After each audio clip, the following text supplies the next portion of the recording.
Добрый день, меня зовут Багаева Ольга Сергеевна, я ветеринарный врач-терапевт.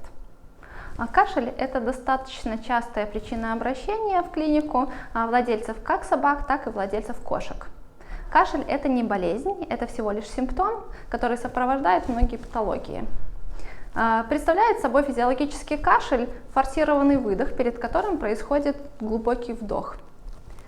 Причина кашля – это раздражение механорецепторов кашлевых в органах дыхательных систем.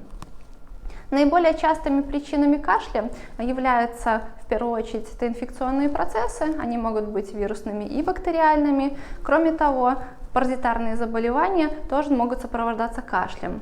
Некоторые виды гельминтов, это в основном гельминты-нематоды, в период своей жизни в личиночной форме могут мигрировать через легочную ткань и какое-то время там обитать, раздражая рецепторы.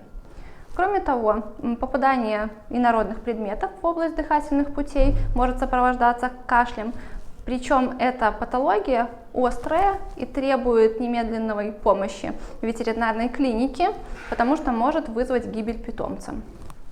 Очень частой патологией кашля у собак является нарушение анатомического строения дыхательных путей. Это коллапс трахеи, это гипоплазия трахеи, это брахицефалический синдром. У кошек очень часто возникает кашель вследствие аллергических реакций. Наиболее часто распространенная патология дыхательных путей – это астма кошек.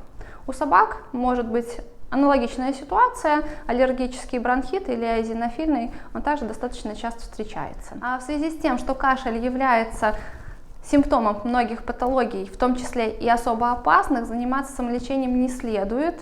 Следует обращаться в клинику, где проведется полноценное обследование. На первичном приеме доктор оценит состояние, проведет аускультацию. При необходимости отберет общеклинический анализ крови и отправит на рентген грудной клетки.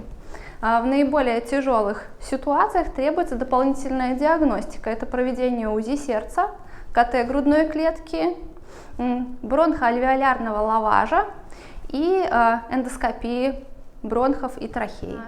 Сегодня Всемирный день легких, поэтому берегите себя, своих питомцев и не запускайте патологию дыхательных путей.